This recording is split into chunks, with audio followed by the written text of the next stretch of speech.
وأشهد أن لا إله إلا الله وحده لا شريك له وأشهد أن سيدنا وحبيبنا محمدا عبد الله ورسوله الذي أرسله بالحق بشيرا ونذيرا وداعيا إلى الله بإذنه وسراجا منيرا. قال الله تعالى في القرآن الكريم والفرقان الحميد: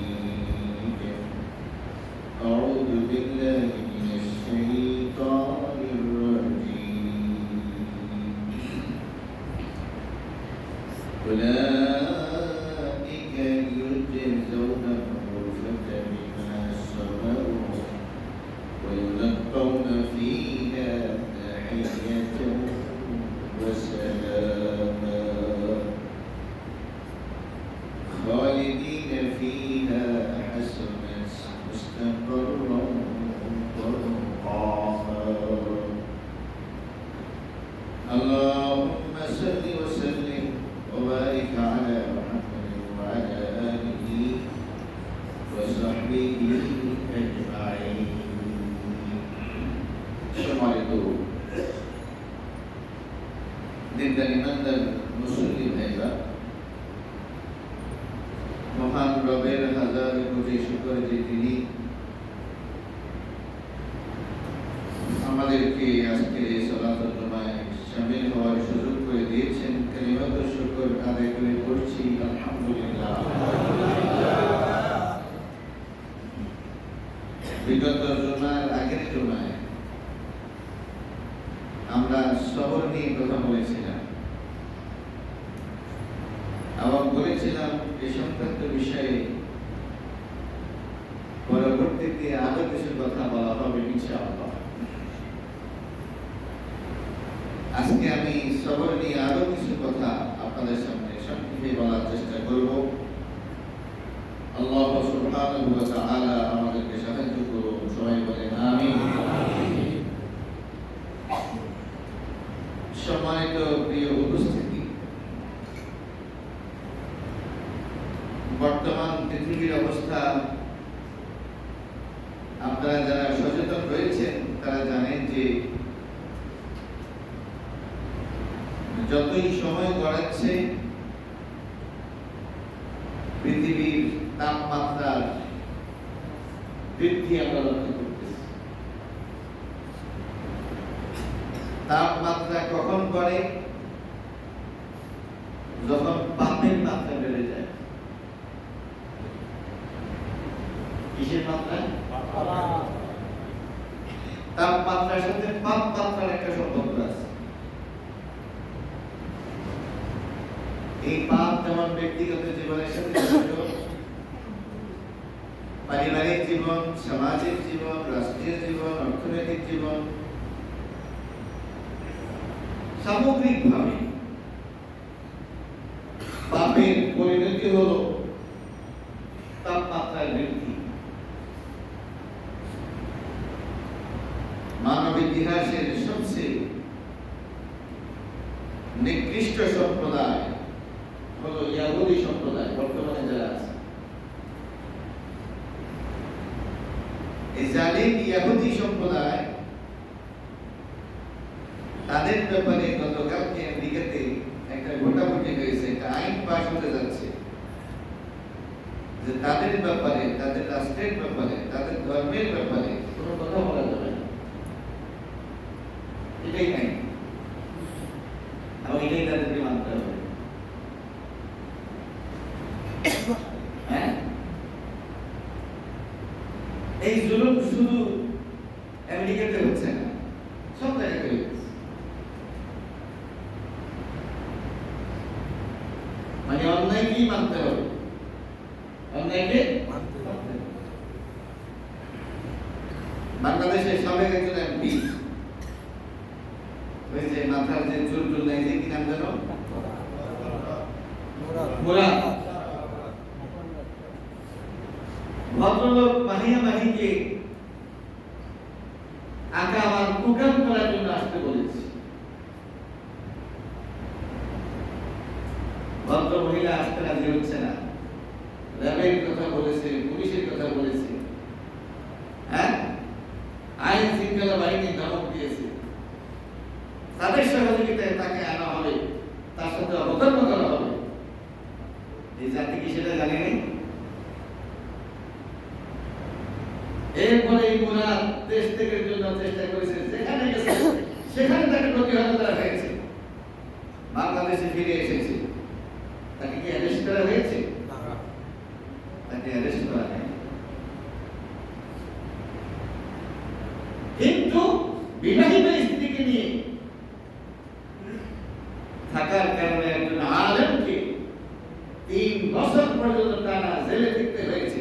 এটাই দেশের আইন, এটাই দেশের বিচার, এটাই আপনাকে মানতে হবে।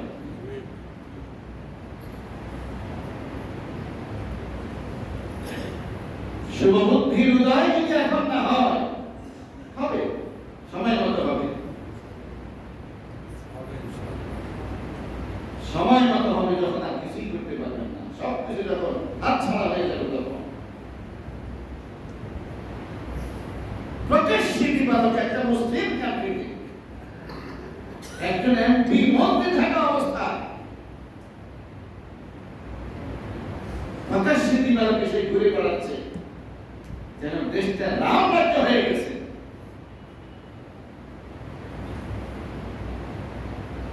আল্লাহ তাআলা আমাদেরকে বুঝার তৌফিক দান করুন।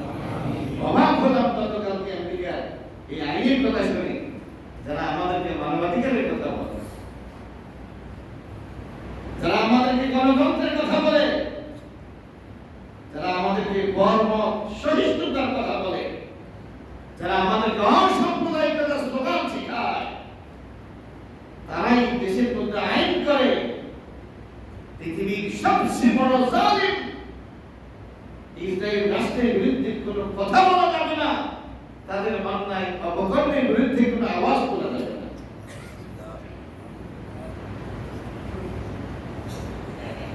আল্লাহ তাআলা আমাদেরকে বুঝার তৌফিক দান করুন। প্রিয় ভাইরা, সবরের আলোচনায় আমরা বলেছিলাম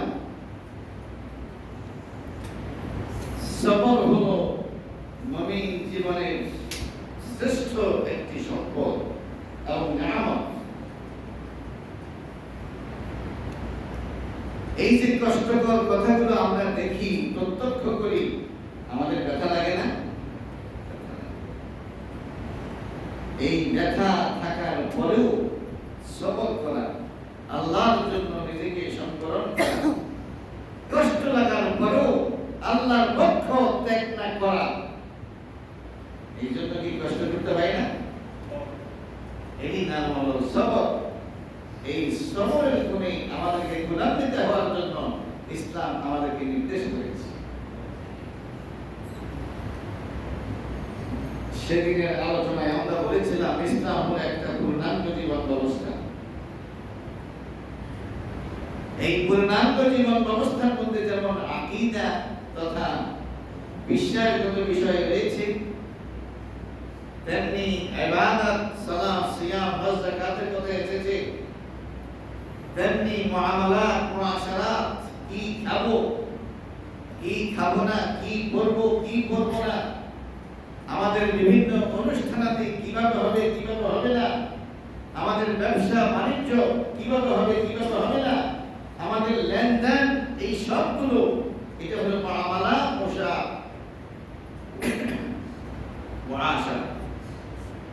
এটাও ইসলামের মধ্যে আছে। আর আরেকটা হলো ইসলামের সবচেয়ে সৌন্দর্যের দিক, সেটা হলো সবর। সেটা কি? সবর। সেটা হলো আখলাকে ইসলাম, ইসলামের খুলুক।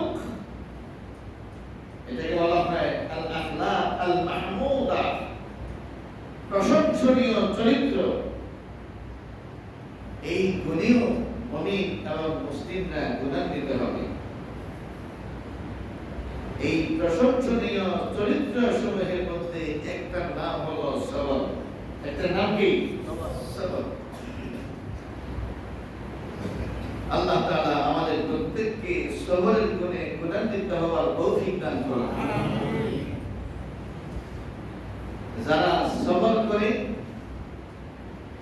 তাদের পুরস্কার কি, তাদের মর্যাদা কেমন? আল্লাহ তাআলা বলছেন ওয়াল্লাহু ইউহিব্বুস সাবিরিন। স্বয়ং আল্লাহ যারা ধৈর্য ধারণ করে সবর করে তাদেরকে ভালোবাসেন। তাদেরকে কি ভালোবাসে? আল্লাহ তাআলা ভালোবাসে। ওয়াল্লাহু ইউহিব্বুস সাবিরিন। ইন্নাল্লাহা মা'আস সাবিরিন। ইন্নাল্লাহা মা'আস সাবিরিন। নিশ্চয়ই যারা সবর করে, নিশ্চয়ই যারা সবর করে আল্লাহ তাআলা তাদের সাথে আছে। কার সাথে আছে? নিশ্চয়ই যারা সবর করে, হ্যাঁ, আল্লাহ তাদের সাথে আছে। তাহলে সবরকারীদেরকে আল্লাহ ভালোবাসে, আল্লাহ তাআলা সবরকারীদের সাথে আছে। এর চেয়ে সবরকারীদের জন্য মর্যাদা আর কি কথা, কি ঘোষণা থাকতে পারে? সবরের ফল খুবই মিষ্টি, খুবই মিষ্টি, খুবই মজাদার, খুবই সুস্বাদু। কিন্তু সবর করা সত্যিই কষ্টের। সবর করা হলো কষ্টের, কিন্তু ফল হলো অত্যন্ত মিষ্টি। সুবহানাল্লাহিল আযীম ওয়া বিহামদিহি। গত কয়েকদিন আগে নাকি এটিএন বাংলায় আফগানিস্তানের ব্যাপারে একটা রিপোর্ট করেছে এবং বলা হয়েছে যদি বাংলাদেশ আফগানিস্তানের মতো হতো। এটা কেন বলা হলো? সেখানে এখন কোনো দুর্নীতি নাই, সেখানে কোনো জুলুম নাই। শাসক গোষ্ঠী মনে করতেছে জনগণের অধিকার সংরক্ষণ করা আমাদের জন্য ফরজ। শাসক শ্রেণী মনে করতেছে আমাদের কারণে তারা যদি মজলুম হয়, ক্ষতিগ্রস্ত হয়, কালকে আমাদের কঠিন ময়দানে আল্লাহ তাআলার সামনে আমাদেরকে জবাবদিহি করতে হবে। এই জায়গায় আনতে গিয়ে আফগানিস্তানকে অনেক কাঠখড়ি পোড়াইতে হয়েছে। কি বলে, ঠিক কিনা? আমেরিকার যখন টুইন টাওয়ার ধ্বংস হয় তখন সন্দেহ করা হয়েছে এই আক্রমণের মূল হোতা হলো ওসামা বিন লাদেন।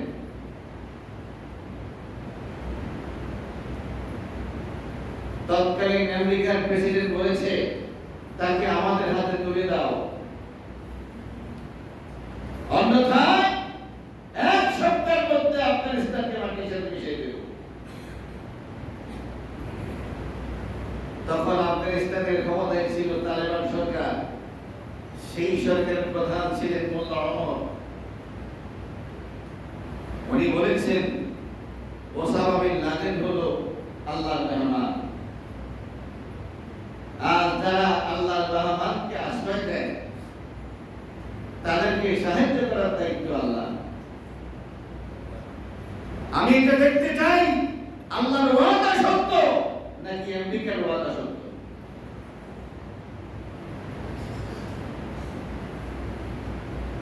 পৃথিবী পরাশক্তির সাথে টানা 20 বছর যুদ্ধ করেছে, ল্যাজ গোটাইয়া আফগানিস্তান ছেড়ে ছাড়তে বাধ্য হয়েছে আমেরিকা। কি বলেন, ঠিক কিনা?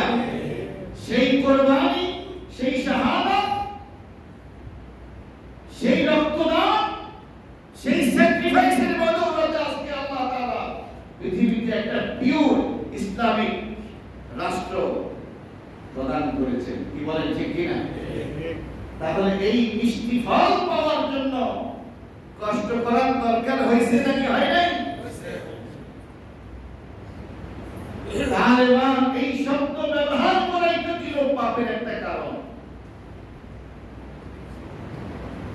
তালেবানদের সাপোর্ট করার অর্থই হলো এরা জঙ্গিবাদ। মুসলিম মুজাহিদকে সাপোর্ট করা যাবে না। মুসলিম মুজাহিদকে জঙ্গিবাদ বলে তাদেরকে কি করা হয়? ত্যাগ দেওয়া হয়। সন্ত্রাসীদেরকে সাপোর্ট করা যাবে, ডাকাতদেরকে সাপোর্ট করা যাবে, লুচ্চাদেরকে সাপোর্ট করা যাবে, লম্পটদেরকে সাপোর্ট করা যাবে, জালিমকে সাপোর্ট করা যাবে।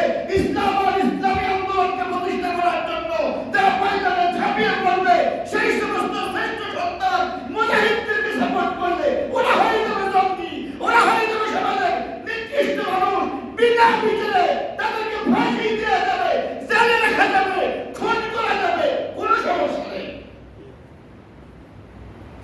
মুসলমানের সন্তানরা কতটা বেওকুফ হয়েছে, কতটা নাদান আর মূর্খ হয়েছে। ইসলাম জিন্দা होता है हर কারবালা की बात। আল্লামা ইকবাল বলেছেন, কারবালার পরেই তো ইসলাম জিন্দা হয়, জিহাদের পরেই তো ইসলাম জিন্দা হয়। জিহাদ যারা করে তারা হলো মুজাহিদ। ওই আমেরিকা বলেছে মুজাহিদরা হলো জঙ্গি, আমরা বলি হ কথা ঠিক। ইহুদিদের স্লোগান তোমার স্লোগান, খ্রিস্টানের স্লোগান তোমার স্লোগান, নাস্তিকের স্লোগান তোমার স্লোগান, এরপরেও নাকি তিনি মুসলমান। তামাশা বন্ধ করো, মুনাফিকি ছাড়ো, অন্যথায় আল্লাহর জান্নাতের দ্বারও পাবা না।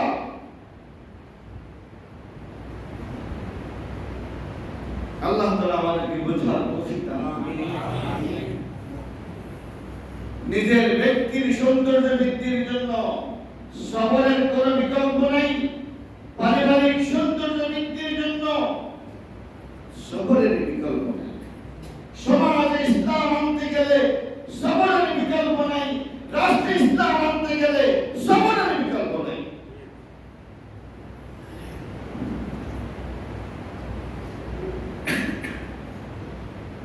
পারিবারিক জীবনে সবরের দরকার আছে নাকি নাই? আছে।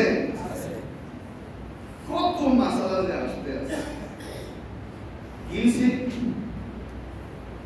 হুজুর আমার দুইটা ছেলে, দুইটা মেয়ে, এদেরকে ছাড়া আমি থাকতে পারবো না। তো আপনার ছেলে আপনার মেয়ে তাদের সাথে আপনার থাকতে সমস্যা কি? ওই সমস্যা আছে। ওই কি সমস্যা? এই গতকালকে রাত্রে বউরে দাঁড়াইতেছি, কয়টা দিচ্ছেন? তো কয়টা দিচ্ছি বুঝতে পারবো না, 30টা তো কম পক্ষে। তারপরে তো হের মারা দাঁড়াচ্ছি, বিয়ে করছো বউরে, হের মারা কেন দাঁড়াইতেছি? ওদের মাথা তো ঠিক নেই। আর কি করছো? তো আমার দাঁড়াইছো দাঁড়াচ্ছি, শাড়িটাও দাঁড়াচ্ছি।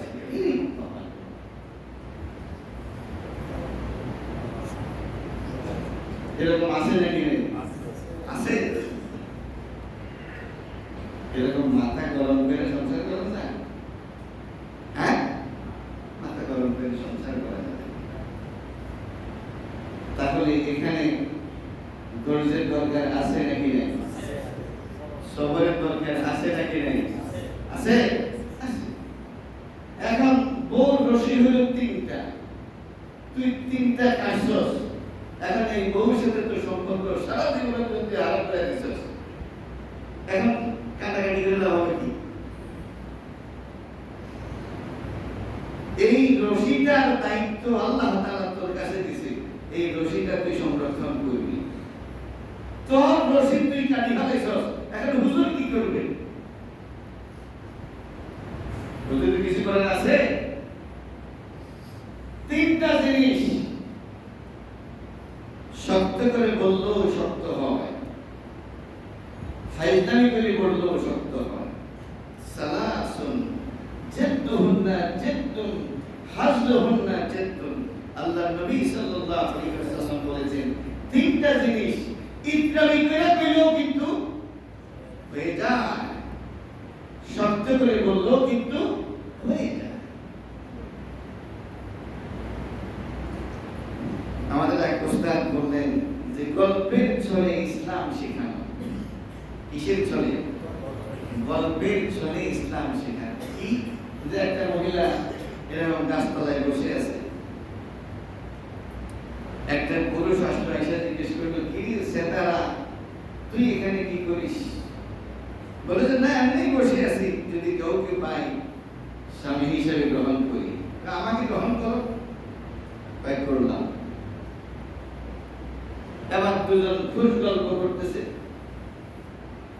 আরেকজন আসলে এসে বললো যে কিরে ছাত্ররা কি করি সেখানে, কয়না এমনিতেই বসে আছে, বন্ধুর সাথে কথা বলতেছে।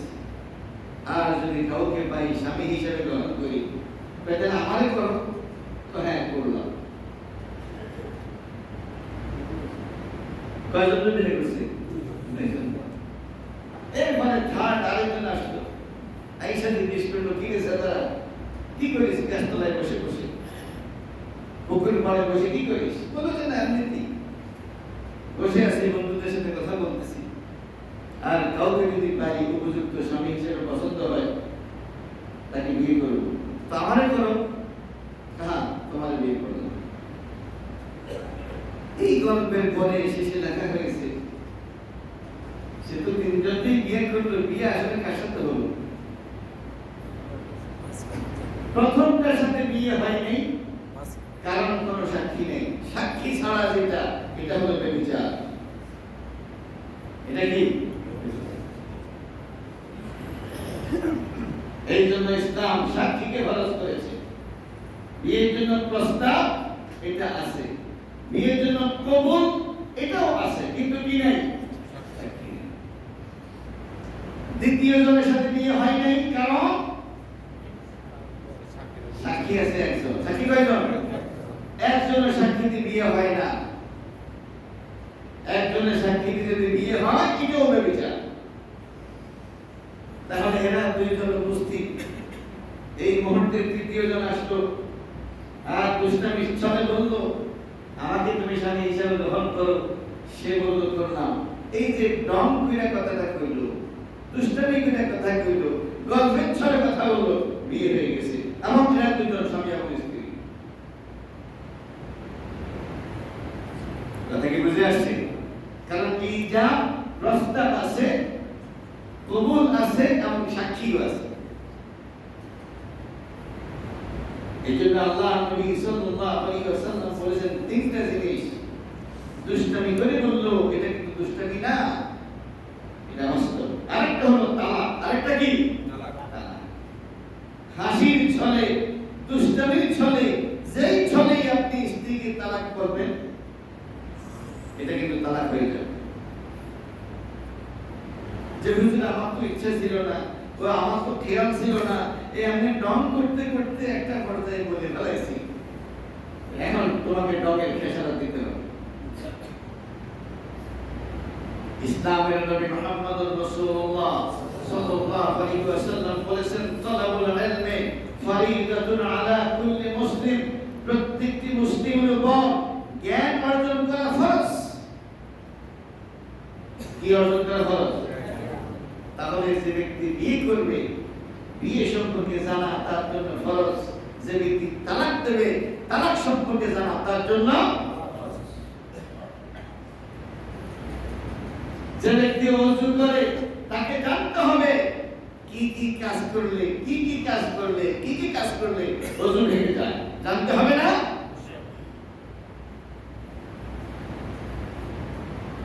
আমার সাথে সম্ভবত এখন থেকে 10-12 বছর আগে, পরবর্তীতে তার হজে যাইনি, মুম্বাইতে গিয়েছি। হজে যখন গিয়েছি লাস্ট সম্ভবত 12 সালে,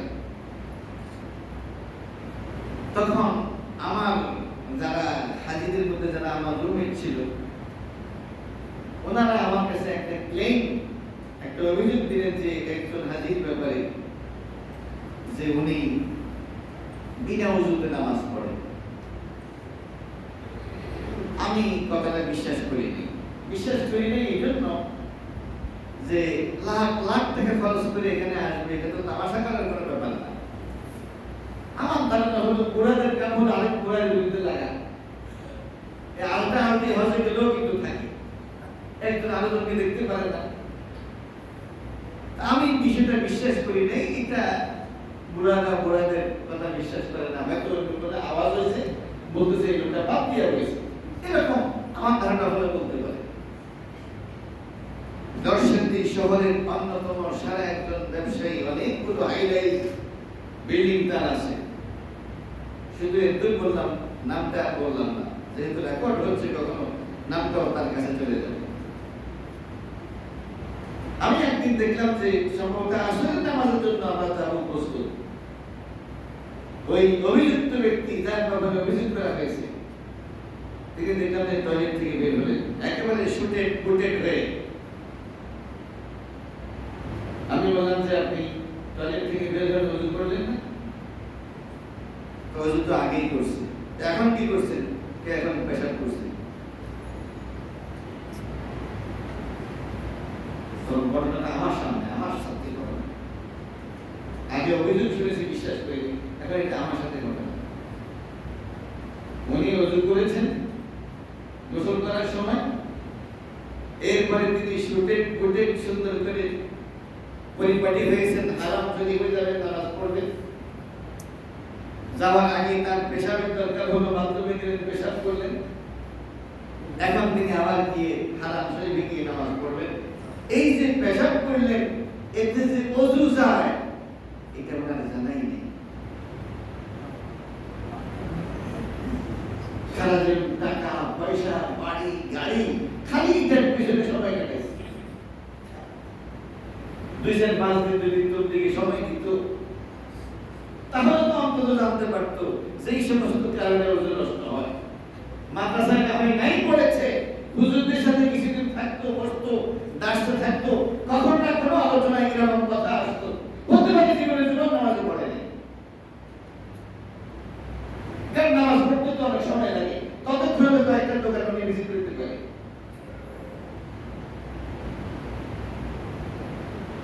এই জন্য ইসলামের বক্তব্য হলো তিনি যেই কাজ করবেন ওই কাজের ব্যাপারে জ্ঞান অর্জন করা তার জন্য। তো যিনি ওযু করবেন তাকে জানতে হবে কি কি করলে ওযু নষ্ট হয়, কি ঠিক কিনা? অনুরূপ ভাবে যিনি বিয়ে করবেন তাকেও জানতে হবে কি কি করলে বিয়ে ছুটে যায়, জানতে হবে না? হ্যাঁ, এখন তো আমাদের সমাজে এরকম কিছু সেলিব্রিটি আছে, এরা হলো আমাদের মডেল, এরা হলো আমাদের আদর্শ। এরা হিন্দুকে বিয়ে করতেছে, এদের হিন্দু ছেলেরা আমাদের মুসলিমদেরকে বিয়ে করতেছে। এই জাহেলরা, এই মূর্খরা জানে না ভিন্ন ধর্মের কাউকে বিয়ে করিয়ে বিয়ে হয় না, কি ঠিক কিনা? এদেরকে ফাঁকে ফাঁকে আবার জুমার নামাজ পড়তেও দেখা যায়, ঈদের নামাজ পড়তেও দেখা যায়, আবার রোজা রাখতেও দেখা যায়, আবার সেহরি খেতেও দেখা যায়। এদের আবার ভোলা ভাইও আছে এবং এরাও নাকি বৈধ সন্তান।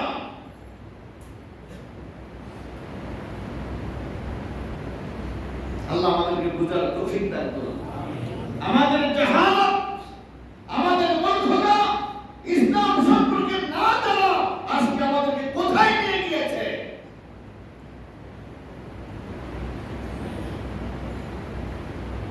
আল্লাহ তাআলা আমাদেরকে বুঝার তৌফিক দান করুন।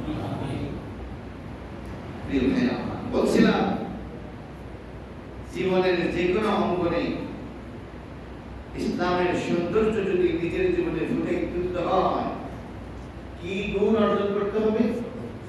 হ্যাঁ, সবরের গুণ অর্জন করতে হবে। সবর ছাড়া ব্যক্তি জীবন যেমন সুন্দর এবং শান্তিময় হয় না, সবর ছাড়া পারিবারিক জীবন সুখময় শান্তিময় হয় না, হতে পারে না। আল্লাহ তাআলা আমাদেরকে বুঝার তৌফিক দান করুন। প্রিয় ভাইরা আমার, নবী মুহাম্মদ রাসূলুল্লাহ সাল্লাল্লাহু আলাইহি ওয়াসাল্লাম বলেছেন, আজাবান লিআমরিল মুমিন, ঈমানদার ব্যক্তির জীবন অবাক করা, আশ্চর্যজনক। এরকম যে ইন্না আমরাহু কুল্লাহু খায়র, তার পুরো জীবনটাই হলো কল্যাণ দ্বারা পরিপূর্ণ। মুমিন জীবনের পুরোটাই কি? খায়র আর খায়র, কল্যাণ আর কল্যাণ, বরকত আর বরকত। সুবহানাল্লাহ। ওয়ালাইসা যালিকা লিআহাদিন ইল্লা লিল মুমিন, এই সুসংবাদ কেবলমাত্র মুমিনের জন্য। কার জন্য? মুমিনের জন্য, মুসলিমের জন্য। কোন অমুসলিমের জন্য, ইসলাম অস্বীকারী কোন ব্যক্তির জন্য এটা কিন্তু প্রযোজ্য নয়। তার মানে হলো ইসলামের গণ্ডির মধ্যে না থেকে কেউ যদি সবর করে, ধৈর্যের চরম পরম পরাকাষ্ঠা প্রদর্শন করে, এটা কিন্তু তার জন্য কল্যাণের কোনো কারণ হবে না। আল্লাহ নবী সাল্লাল্লাহু আলাইহি ওয়াসাল্লাম বলেন, এই সুসংবাদ কেবলমাত্র মুমিনের জন্য। কার জন্য? মুমিনের জন্য। কি রকম? নবী সাল্লাল্লাহু আলাইহি ওয়াসাল্লাম বলেন, ইজা আসাবাতহু সাররা শাকারা ফাকানা খাইরাল্লাহ। মুমিন জীবনে যখন নিয়ামত আসে, খুশির সংবাদ আসে, আনন্দের বিষয় আসে, তখন সে আল্লাহ তাআলা শুকরিয়া আদায় করে। কি আদায় করে? শুকরিয়া আদায় করে। ফাকানা খাইরাল্লাহ, এটা তার জন্য উত্তম, এটা তার জন্য। এরপরে নবী সাল্লাল্লাহু আলাইহি ওয়াসাল্লাম বলেছেন, এই আসাবাতহু দাররা, তার জীবনে যদি কষ্ট আসে, মুসিবত আসে, সংকীর্ণতা আসে, বিপদ মুসিবত আসে, কষ্টের বিষয় যদি তার জীবনে আসে, সবর কি করে? সবর করে। ফাকানা খাইরাল্লাহ, এটাও তার জন্য উত্তম। সুবহানাল্লাহ। তার মানে মুমিন সুখে থাকুক আর দুঃখে থাকুক, কষ্টে থাকুক আর আনন্দের মধ্যে থাকুক, সে আল্লাহর নিয়ামতের মধ্যেই ডুবে আছে। সুবহানাল্লাহ। কারণ মুমিন হয় শুকরগুজার হবে, অন্যথায় সবরকারী হবে। অন্যথায় কি হবে? মুমিন হয় কষ্টের মধ্যে আছে, এটা তার জন্য কল্যাণ, কারণ কষ্টে সে সবর করতেছে। অথবা মুমিন সুখের মধ্যে আছে, আনন্দের মধ্যে আছে, সে আল্লাহ তাআলার শুকরিয়া আদায় করতেছে, এটাও তার জন্য কল্যাণ। সুবহানাল্লাহ। এই জন্য যে ব্যক্তি ইমানদার হবে তার কোনো লস নাই, তার কোনো কি নাই? লস নাই। যেই অবস্থাতেই সে থাকুক তার কোনো লস নাই। সুবহানাল্লাহিল আযীম ওয়া বিহামদিহি। আল্লাহ তাআলা সবরের মতো শ্রেষ্ঠ করে আমাদের সবাইকে গুণান্বিত হওয়ার তৌফিক নসিব করুন। সবাই বলেন আমিন।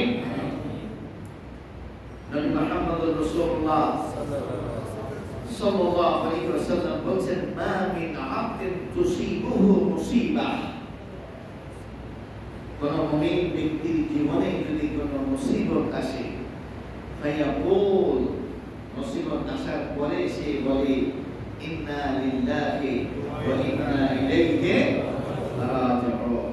আল্লাহুম্মা আজুরনি ফি মুসিবাতি ওয়া আখলিফ লি খাইরান মিনহা। ইন্না লিল্লাহি পড়বে, এরপরে এই দোয়াটা পড়বে। ইন্না লিল্লাহি পড়বে, এই দোয়াটা পড়বে। এর অর্থ হলো, আল্লাহ তুমি আমাকে আমার এই মুসিবতের পুরস্কার দান করো, এবং আমি যা হারিয়েছি এর থেকে উত্তম বিনিময় তুমি আমাকে দান করো। নবী মুহাম্মদ সাল্লাল্লাহু আলাইহি ওয়াসাল্লাম বলেছেন, সে তার মুসিবতের দ্বারা যা কিছু হারিয়েছে এর থেকে উত্তমটা আল্লাহ তাআলা তাকে দান করবে। কি কথা! ধরুন এই যে বাজারে অনেক ভাইয়ের ব্যবসা ছিল না? লাখ লাখ কোটি কোটি টাকা তার ব্যবসা ছিল। হঠাৎ করে তার কানে আসলো বাজার আগুন লেগেছে। তিনি দৌড়ে গেলেন, আধা মাইল দূর পর্যন্ত তিনি অপেক্ষায় আছেন, আর ভেতরে যাওয়া যাচ্ছে না, আগুনের লেলিহান শিখা। এরপরে তিনি তাকানোর চেষ্টা করলেন ব্রিজের উপরে, আমার দোকান এরিয়ায় আগুন কিনা। উনি খুব খেয়াল করে বলে দেখলেন যে এখন তার দোকান যেখানে, সেই এরিয়াতে আগুন ধাউ ধাউ করে জ্বলছে। তার মানে মুহূর্তের মধ্যে তার লাখ লাখ কোটি কোটি টাকা শেষ হয়ে গেছে। কি এরকম ঘটনা ঘটে নাকি ঘটে না? ঘটে নাকি ঘটে না? অনেক। মোটেও অসম্ভব নয়। সেই দোকানে আপনার কলিজার টুকরা, নয়নের পুতুল, আপনার সন্তানটাও দোকানে হয়তোবা ছিল। শুধু মালামাল ধ্বংস হচ্ছে না, মোটেও অসম্ভব নয়। আগুনের লেলিহান শিখায় আপনার ছেলেটাও সেখানে শাহাদাত বরণ করেছে। এরকম একটি মুসিবতের মুখোমুখি আপনি। ইসলাম আপনাকে বলতে চায়, গোলাম তুই কিন্তু আমার সামনে আছিস, তুই আমার সামনে আছিস, তুই এটা ভুলে যাস না। আমি আমার গোলামকে যত বড় মুসিবত দিই তার জন্য তত বড় পুরস্কার আশা করে। মুসিবত যদি ছোট হয় পুরস্কার হয় ছোট, মুসিবত যদি মিডিয়াম হয় পুরস্কার হয় মিডিয়াম, মুসিবত যদি হয় বড় পুরস্কার হয় বড়। সুবহানাল্লাহ। এই হতাশ হইস না, ইন্নাল্লাহা মা'আস সাবিরিন। আমি আল্লাহ কিন্তু আছি। আমি আল্লাহ তোর দোকানের মধ্যে আগুন লাগিয়ে দিয়েছি, আমি আল্লাহ তোর কলিজার টুকরা সন্তানকে দিয়ে দিয়েছি। তুই হতাশ হইস না, তুই সবর কর, তোর জন্য উত্তম পুরস্কার আছে। সুবহানাল্লাহ। আল্লাহ নবী সাল্লাল্লাহু আলাইহি ওয়াসাল্লাম বলতেছেন, আল্লাহুম্মা আজুরনি ফি মুসিবাতি ওয়া আখলিফনি খায়রাম মিনহা। কেউ যদি মুসিবতে পড়ে ইন্না লিল্লাহি পড়ার পরে এটা পড়ে, তাহলে সে যা হারিয়েছে তার থেকে উত্তমটা আল্লাহ তাআলা তাকে দান করবে। আবু সালামা নামে একজন সাহাবী, তিনি শাহাদাত বরণ করলেন। তার স্ত্রীর নাম হলো উম্মে সালামা। কি নাম? উম্মে সালামা। সুবহানাল্লাহিল আযীম ওয়া বিহামদিহি। আবু সালামা যখন শাহাদাত বরণ করলো, উম্মে সালামা তখন চোখের মধ্যে সরষে ফুল দেখতে পেল। চতুর্দিকে অন্ধকার, একদিকে স্বামী মারা গেল, শুধু স্বামী না, জগৎ বিখ্যাত স্বামী। সুবহানাল্লাহিল আযীম ওয়া বিহামদিহি। তার আমল, তার আখলাক, তার স্বভাব, তার চরিত্র, তার ইসলাম গ্রহণ, তার ইবাদত, তার বন্দেগী, সন্তানদেরকে লালন পালন, স্ত্রীকে মহব্বত করুন, এরকম স্বামী হয় না। আল্লাহ নবী সাল্লাল্লাহু আলাইহি ওয়াসাল্লাম উম্মে সালামাকে বললেন, উম্মে সালামা সবর করো, ইসবিরি, সবর করো। কুলি ইন্না লিল্লাহি ওয়া ইন্না ইলাইহি রাজিউন। ইন্না লিল্লাহি বড়, আরো বড়, আল্লাহুম্মা আজুরনি ফি মুসিবাতি ওয়া আখলিফনি খায়রাম মিনহা। হে আল্লাহ, আমি যা হারিয়েছি তার থেকে উত্তম বিনিময় আপনি আমাকে দান করেন। উম্মে সালামা চিন্তা করলো, আমার স্বামী ও আবু সালামার বিকল্প মানুষ হয়, এর থেকে উত্তম পুরস্কার কি হতে পারে? সুবহানাল্লাহিল আযীম ওয়া বিহামদিহি। কিছুদিন পর দেখা গেল তাকে বিয়ের প্রস্তাব করলেন হযরত আবু বকর, তাকে বিয়ের প্রস্তাব করলেন হযরত ওমর, ওসমান, আলীর মতো জগৎ বিখ্যাত আল্লাহ তাআলার গোলাম সাহাবায়ে কেরাম আজমাইনদের মধ্যে যারা ছিল, তারা কারো বিয়েতে তিনি রাজি হননি।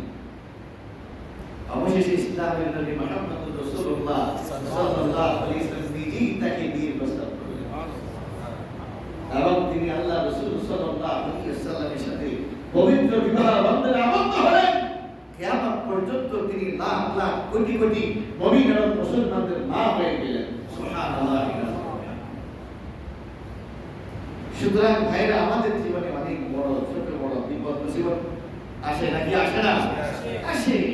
কিন্তু সেই মুসিবতে সবর করতে হবে, মনে করতে হবে যে আল্লাহ সুবহানাহু ওয়া তাআলা আমার দিকে এখন তাকাই আছেন, এই মুসিবতের উপর আমি কি আচরণ করি। এই যে গাজা, এই যে হামাসের শীর্ষস্থানীয় নেতা ইসমাইল হানিয়া, দেখেছেন না? ঈদের দিন সম্ভবত তার তিনজন টকবকে যুবক সন্তান এবং তাদের সন্তান সন্ততি ইসরায়েলি গোলায় 3 সন্তান এট এ টাইম এবং সাথে আরো 4 জন নাতি নাতনি শাহাদাত বরণ করেছে। এই সংবাদ যখন ইসমাইল হানিয়ার কাছে গিয়েছে, সেই প্রত্যক্ষ ভিডিও কারা কারা দেখেছেন আমি জানি না, তিনি সেটা দেখেছেন। আমরা তার চোখ থেকে পানি পড়তে দেখিনি, তাকে বেহুশ বেকারার হতে দেখিনি। তিনি আল্লাহর কাছে দোয়া করেছেন, তিনি অন্যদেরকে সবর করতে বলেছেন যাতে আল্লাহ ব্যাপারটাকে সহজ করে দেয়, মানা তার জন্য সহজ হয়, এবং বলেছেন আমার সন্তান ফিলিস্তিন সব শহীদ সন্তানের চেয়ে শ্রেষ্ঠ নয়, সে তাদেরই একজন, তাদের মধ্য থেকে একজন। তাদের মর্যাদা যেরকম আমার সন্তানের মর্যাদা ঠিক সেরকম। অন্যান্য ফ্যামিলি যদি তাদের বাবা, তাদের মা, তাদের বোন, তাদের স্ত্রী, তাদের সন্তানকে হারাতে পারে, তাহলে আমাদের সন্তান সেখানে গিয়েছে, এটা আলাদা কিছু না। হযরত লোকমান হাকিমের যখন জীবনী পড়ি তখন দেখেছিলাম তার একটা সন্তান মারা গিয়েছে, তিনি তখন কান্নাকাটি করেন নাই, মানে সবর করেছেন। ইসমাইল হানিয়ার এই দৃশ্য থেকে আমার সেই কথা মনে পড়ে গেল। সুবহানাল্লাহ। তার স্ত্রী সেই মুহূর্তে হাসপাতালে ছিল, এই সংবাদ তার কাছে যায়নি। ইসমাইল হানিয়া তার স্ত্রীর সাথে দেখা করতে গেলেন এবং তার স্ত্রীকে সংবাদ দিলেন, আমাদের তিনটা ছেলে আল্লাহ তাআলা মুহূর্তের মধ্যে শহীদ করে দিয়েছেন। স্ত্রী সংবাদ শোনার পরে উঠে গিয়ে ওযু করে 2 রাকাত নামাজ আদায় করে আল্লাহ তাআলা শুকরিয়া আদায় করলেন, হে আল্লাহ, তুমি আমাকে তিনটা শহীদের মায়ের মর্যাদা দান করেছো। আমার সন্তানদের এই কুরবানি তুমি কবুল করো।